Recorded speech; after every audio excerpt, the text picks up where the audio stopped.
자, 오늘 또 우리 친구들의 내신에 도움이 되기를 바라면서 자, 오늘은 이승만 정권의 마지막 이야기인 4.19 혁명에 대해 한번 이야기를 해보도록 하겠습니다. 자, 앞에 했던 이승만 정권에 대한 시점적 이야기를 한 번만 더 정리를 해보고 넘어가면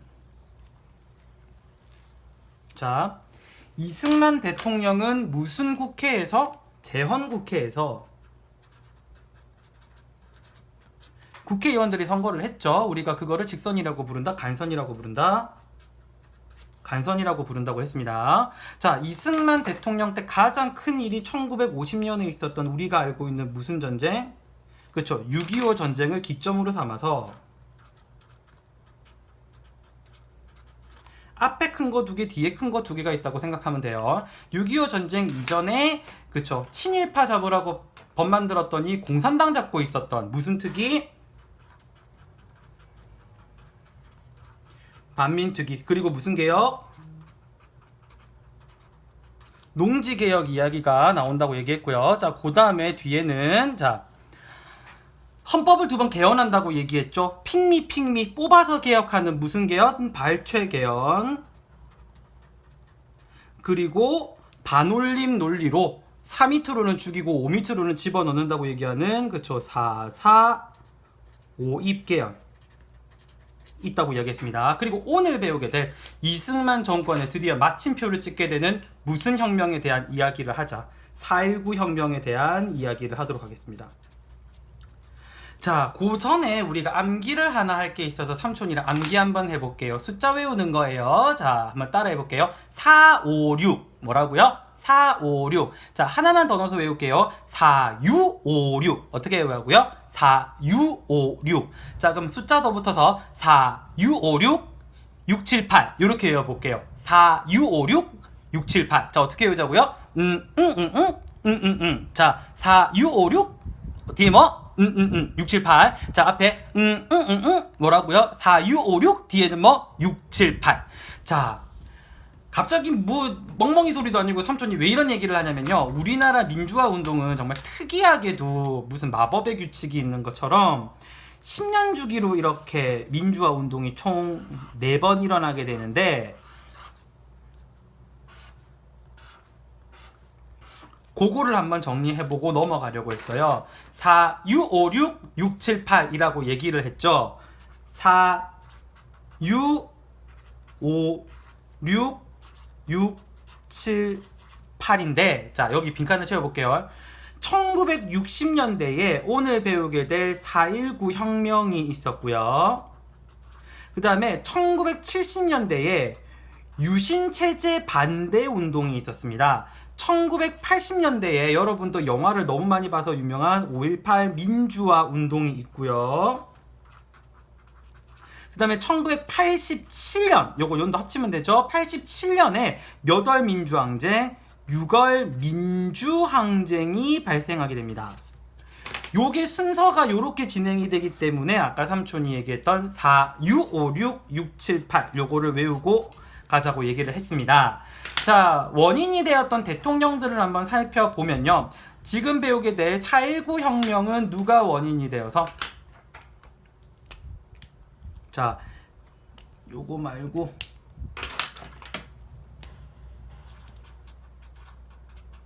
이승만 정권 때 일어난 거고요. 뒤에 있는 유신체제 반대 운동은 박정희 대통령에서 일어난 거고요. 여기 뒤에 있던 5.18 민주화 운동하고 6월 민주항쟁 같은 경우에는 원인이 된 대통령이 똑같습니다. 누구다? 이렇게 됩니다.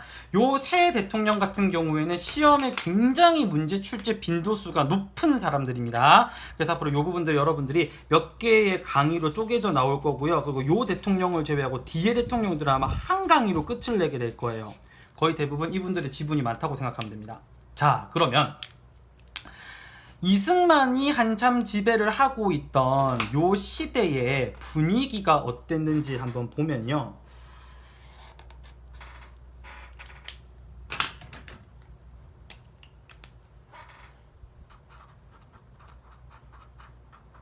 계속해서 2번이나 뭐를 때려 바꿨죠? 헌법 개정했어요.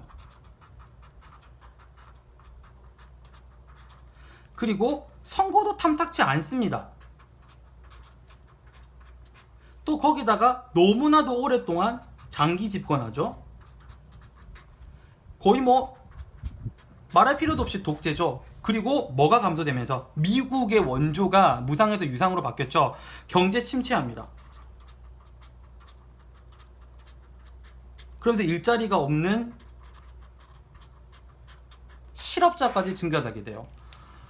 이 지경이 되면은 사람들이 살기 좋을까요? 살기가 굉장히 불안할까요? 불안하고 불만이 굉장히 많이 쌓이고 있었던 시대였던 거예요. 이른바 국민들은 살기가 힘든데 나라에서 제대로 하는 거라고는 자기들 무슨 집권을 위한 장기 집권을 위한 꼼수 채우기밖에 없었던 겁니다. 그러다가 드디어 이게 사달이 나버린 게 바로 무슨 혁명이다? 오늘 배우게 될 4.19 혁명이 되는 겁니다. 연도는 여기 나와 있죠. 자, 이 4.19 혁명이 터지게 된 원인이 뭐니라고 물어보면 3.15 부정선거라는 이야기가 나오는데 그 앞부분에 대한 설명에 대통령 선거다라고 명기가 되어 있는 교과서들도 있고 부통령 선거다라고 명기가 되어 있는 부분도 있는데, 정확하게 말하면 4대 대통령하고 부통령 둘 다 뽑는 선거에서 문제가 생긴 건데, 왜 교과서들에서 다른 부분보다 대통령보다 부통령, 이때 부통령을 누구를 또 당선시키려고 했냐면 이승만의 첫 번째 파트너였던 부통령 누구? 이기붕을 당선시키기 위해서 얘기가 나왔다는 이야기는 왜 나오냐면, 이승만 대통령은요, 그때 당시에 그 상대 라이벌로 나왔던 사람이 갑자기 이렇게 없어져 버리세요. 그러면서 이제 대통령은 이제 찬반 투표의 성격밖에 없었고 부통령 후보가 여러 명 있었는데 그 중에 자기의 정치적 파트너였던 누구 이기붕을 당선시키는 게 중요했었기 때문에 그 선거에서 이제 부정행위가 발생하는데 그 부정선거를 3.15 부정선거라고 부릅니다. 그러니까 이른바 쉽게 말해서 4.19 혁명의 가장 직접적인 원인이 됐던 게 지금부터 설명하게 될 3.15 부정선거입니다.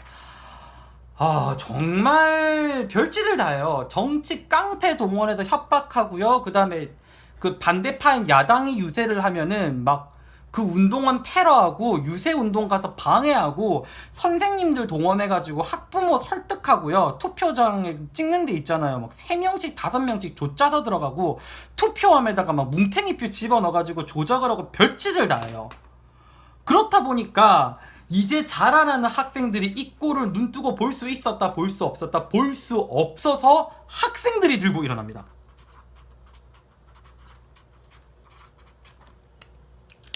이 학생 시위에서 가장 큰 문제가 됐던 게 바로 지금부터 설명하게 될 마산 시위인데, 이 마산 시위 과정에서 총 8분이 돌아가시게 되는데 한 분이 시신이 없어지게 됩니다. 그게 바로 마산 상고에 당시 재학 중이셨던 김주열이라는 분인데 이분의 시신이 없어지게 돼요. 그래서 남원에 계시던 어머니가 와가지고 아들의 시신을 찾는데 시신을 찾지를 못해요. 그리고 나서 며칠 뒤 김주열님의 시신이 마산 앞바다에서 떠오르는데 얼굴에 체류탄이라고 말하는 거대한 깡통이 박힌 채로 시신이 떠오르게 됩니다. 경찰이 무단 발포를 한 거죠.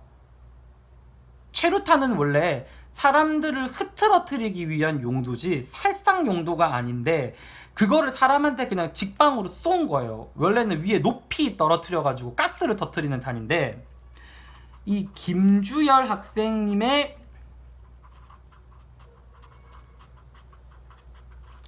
사망 사건으로 시위가 점점 과격화되고 이 시위가 결국에 60년 4월 19일 전국으로 퍼지게 됩니다.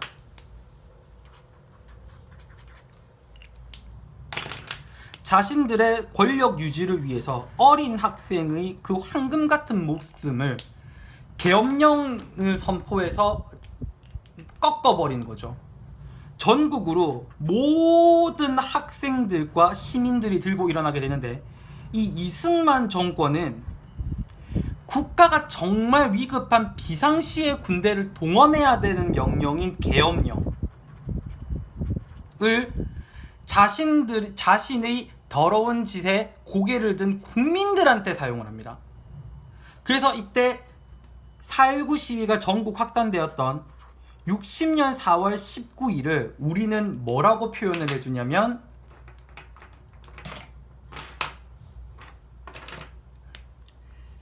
피의 화요일이라고 얘기를 합니다. 계엄령이 발표가 됐으니 얼마나 많은 학생들이 죽었겠어요. 자, 학생들을 가르치는 건 누구죠? 선생님들입니다. 이때 당시에 많은 학생들이 희생이 되면서 대학교에 있던 대학 교수님들이 학생들의 죽음에 대해서 당신이 정확한 대답을 내놔라. 우리는 이승만 정권을 더 이상 지지하지 못하겠다라는 시국 선언을 합니다.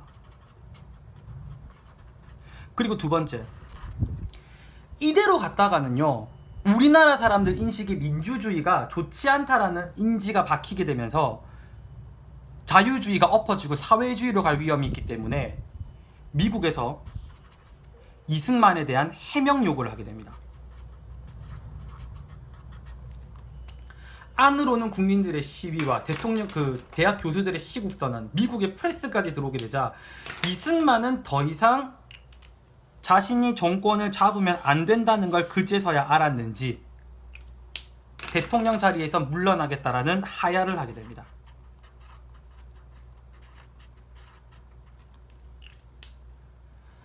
이름으로써 우리나라 국민들은요, 우리의 손으로 독재 정권을 축출해낸 그런 아주 거룩한 역사를 이루게 된 거죠.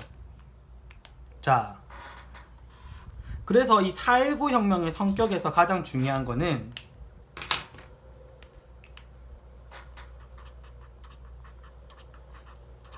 민주주의의 이념을 실현시킨 민주혁명이라는 거예요. 쉽게 말해서 우리가 가져야 될 국민의 자유, 그 권리를 우리가 스스로 수호해서 지켜냈다라는 게 굉장히 중요하고요.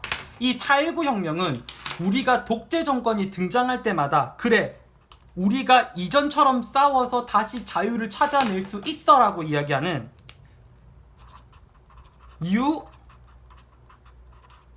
민주화 운동의 뿌리 역할을 합니다. 이렇게 이승만은 임기를 이제 할 만큼 했잖아요. 물러나게 되는 거죠. 자, 그러면 지금 대통령이 없습니다. 잠깐 어떻게든 공백은 메워야 되겠죠. 그러면서 허정 과도 정부라는 게 등장하게 돼요.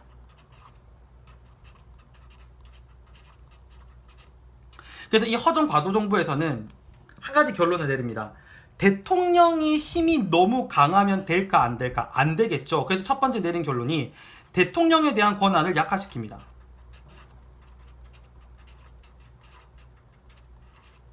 그리고 앞에 제도만 만들어 놓고 제대로 실시하지 않았던 양원제를 다시 한번 해보자고 또 개헌을 하게 돼서 지금 우리가 헌법을 2번 바꿨죠. 발췌 개헌, 4.4 5.2 개헌하면서 2번 바꿨는데 이 허정 가도 정부에서 3차 개헌을 합니다. 이 3차 개헌을 통해서 이제 더 이상 행정부의 수반을 대통령으로 보는 대통령제가 아닌 대통령의 권한을 견제할 수 있는 의원 내각제로 바꾸게 됩니다. 이렇게 되면서 우리는 첫 번째 독재 정권을 끌어내리게 된 거죠. 자, 보통 여기서 시험 문제에서 가장 많이 나오는 부분이 어떤 부분이냐면요,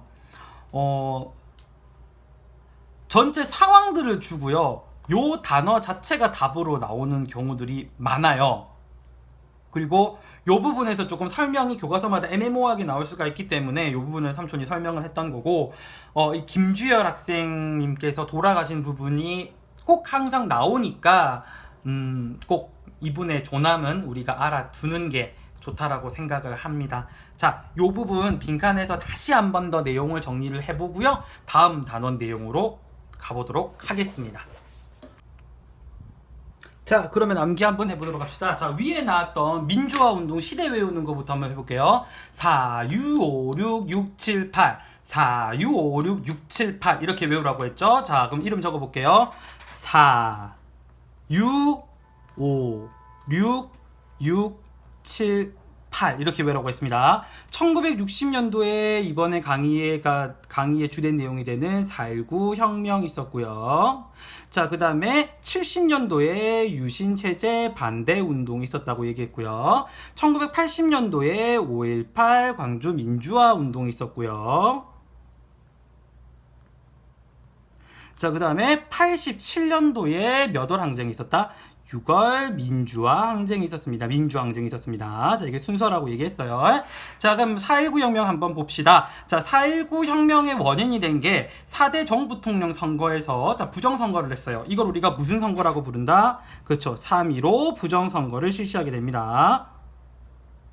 자, 이것 때문에 마산 시위 과정에서 어느 분이 돌아가신다고 얘기했죠? 마산상고 다니시던 그렇죠. 김주열 학생님이 사망하신다고 얘기했습니다. 나중에 그 돌아가시는 분들 성함 중에 김주열님, 그 다음에 뭐 이한열님 여러분들이 나오시거든요. 그러니까 여러분들 그런 분들 이름이 안 헷갈리셔야 돼요. 자, 그래서 이게 시위가 전국으로 확산되고 나서 이승만은 국민들한테 비상시에 써야 될 명령을 국민들한테 씁니다. 그 총 쏠 수 있는 거를 우리가 그걸 뭐라고 부른다? 계엄령이라고 이야기를 해요. 그래서 많은 국민들한테 총뿌리를 겨누고 이게 사태가 심각해지자 누구들이 시국 선언을 하더라? 그렇죠. 대학 교수들의 시국 선언이 있었고요. 그 다음에 어느 나라가 이승만한테 해명을 요구하죠? 미국의 해명 요구가 생기면서 이승만이 대통령 자리에서 물러나는 하야를 하게 된다고 얘기했습니다. 자, 그래서 이승만이 물러나고 난 이후에 대통령한테 너무 많은 권한을 몰아주면 안 되겠다고 얘기해서 3차 개헌을 통해서 대통령제에서 무슨 제로 바꾸게 되더라? 그렇죠. 의원 내각제로 3차 개헌을 한다라고 얘기를 했습니다. 이 부분까지 오늘 마무리를 짓도록 하고요. 항상 최고가 되기 위해서 우리 친구들 최선을 다했으면 좋겠습니다. 오늘 또 강의 여기도록 마치도록 할게요. 감사합니다.